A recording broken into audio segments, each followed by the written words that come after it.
Assalamualaikum warahmatullahi wabarakatuh. Pada kesempatan kali ini saya akan mencoba mengulas kaitannya dengan kompetensi kepala sekolah, kompetensi guru yang sudah kita baca melalui modul yang ada di LMS.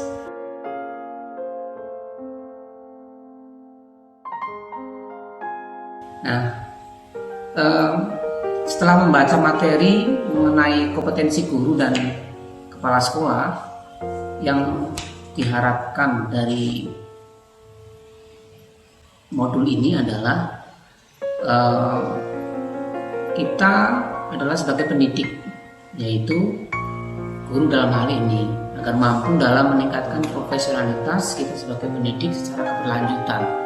Kompetensi guru, kompetensi kepala sekolah, baik kemampuan secara profesi maupun pedagogi guru. Harapan tersebut adalah sebuah perubahan pada diri sendiri yang tentunya dapat memberikan sebuah kontribusi atau pengaruh minimal pada diri kita sendiri, kelas maupun di sekolah maupun komunitas di mana kita berada. Jadi itulah harapan dari hal ini adalah memang kebijakan dalam hal ini adalah Kementerian Pendidikan dan Kebudayaan mengenai kompetensi guru dan kepala sekolah yang terdapat di modul tersebut.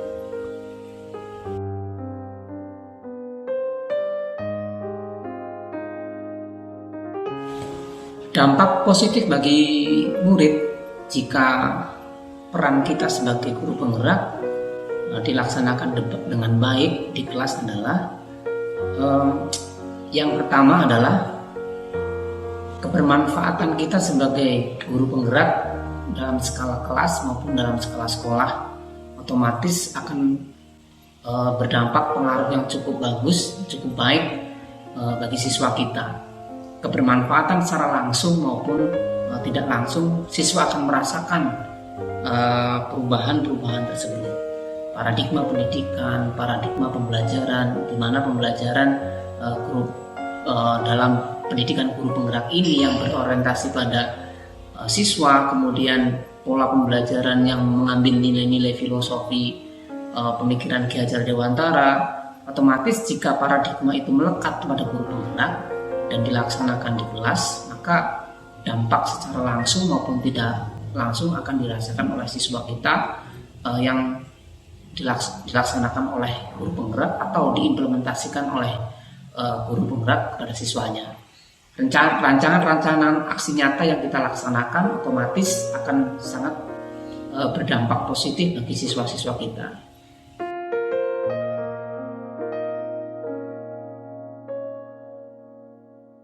Apa saja kekuatan yang kita ketahui setelah kita mempelajari beberapa modul sampai saat ini? Tentunya kekuatan yang kita ketahui, yang kita miliki setelah berproses kita mempelajari modul 1, kemudian 1.1, 1.2 ini, yang pertama adalah setelah kita mempelajari tersebut, kita memahami yang pertama adalah hakikat pendidikan. Hakikat pendidikan dan kegiatan pembelajaran yang berpusat pada anak didik.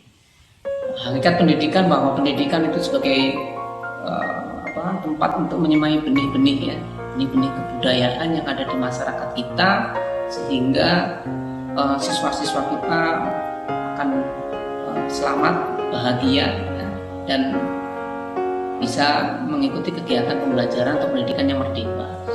Nah, kegiatan yang berpusat pada anak didik serta memahami kodrat keadaan siswa, dalam ini adalah kodrat secara alam maupun kodrat secara zaman. Itu adalah kekuatan yang pertama. Jadi filosofi yang mendasar pemikiran-pemikiran Ki Hajar Dewantara melalui taman siswa itu adalah salah satu kekuatan kita. Yang kedua adalah merefleksi nilai-nilai diri dan peran kita sebagai calon guru penggerak. Nilai-nilai diri yang ada pada kita yang dapat dikembangkan seperti halnya kemandirian, inovasi, kemudian kolaborasi, kemudian berpusat pada anak didik, dan beberapa nilai-nilai positif atau nilai baik yang ada pada nilai-nilai diri tersebut, sehingga dapat menumbuhkan budaya-budaya yang baik, dan tentunya budaya baik tersebut akan meningkatkan kualitas pembelajaran siswa di kelas kita. Otomatis kekuatan-kekuatan tersebut akan menjadi sebuah modal dasar pengetahuan dan wawasan guru penggerak dalam sebuah merubah pembelajaran yang berorientasi kepada anak didik.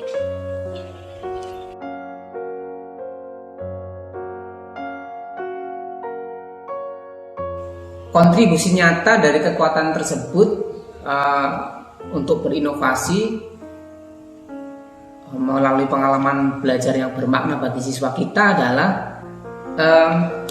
melakukan perubahan sedikit demi sedikit, ya, membuat perencanaan yang matang dan kegiatan pembelajaran yang berpusat kepada anak didik kita. Dalam hal ini adalah melihat potensi kodrat keadaan yang dimiliki oleh anak didik kita dengan kegiatan pembelajaran yang tentunya lebih bermakna.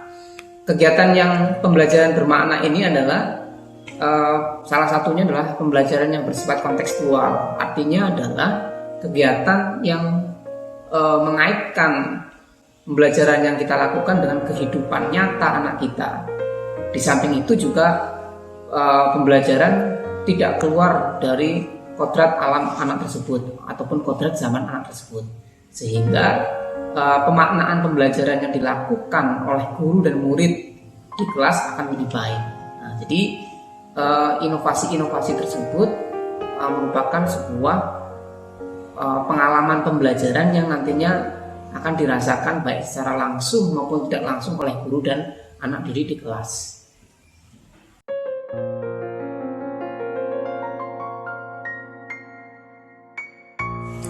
Pengalaman belajar yang seperti apa yang kita lakukan? Mengulas tadi yang saya sampaikan, pengalaman belajar bermakna yang tentunya kita berikan kepada siswa kita adalah merupakan desain pembelajaran yang tentunya kontekstual, pembelajaran yang tidak bersifat abstrak, ya. Pembelajaran yang tentunya di dalamnya mengaitkan kehidupan anak-anak kita, lingkungan di sekitar anak didik kita, atau bisa juga dikaitkan dengan minat siswa serta kebiasaan-kebiasaan anak tersebut. Jadi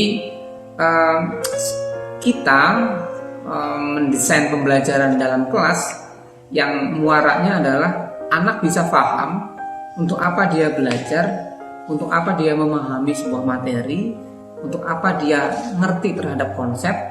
Nah, akhirnya apa yang dia pelajari oleh anak kita, anak paham untuk apa dia untuk belajar. Nah, sebagai contoh misalkan pembelajaran matematika, di mana materi tentang mengukur luas bangunan. Nah, selama ini kita belajar abstrak, ya, dengan hanya sebuah gambar kotak kemudian mengukur luasnya. Namun apabila dikaitkan dengan kehidupan nyata anak kita atau minatnya anak kita, misalkan tadi mengukur luas bangunan, nah, coba saja kalau dikaitkan dengan mainannya anak. Nah, kita menghitung luas rumah kamu atau mainan kamu. Kita ukur coba kotak rubrik kamu, panjangnya berapa, lebarnya berapa, kemudian temukan luasnya berapa. Nah, model-model seperti inilah yang anak akhirnya, oh ternyata saya mengerjakan ini untuk ini. Ini adalah contoh-contoh pembelajaran yang kita ketahui maknanya. Tentunya refleksi dari nilai-nilai peran guru penggerak, ya, kemudian berdasarkan kodrat-kodrat anak tadi itu terintegrasi dalam pembelajaran.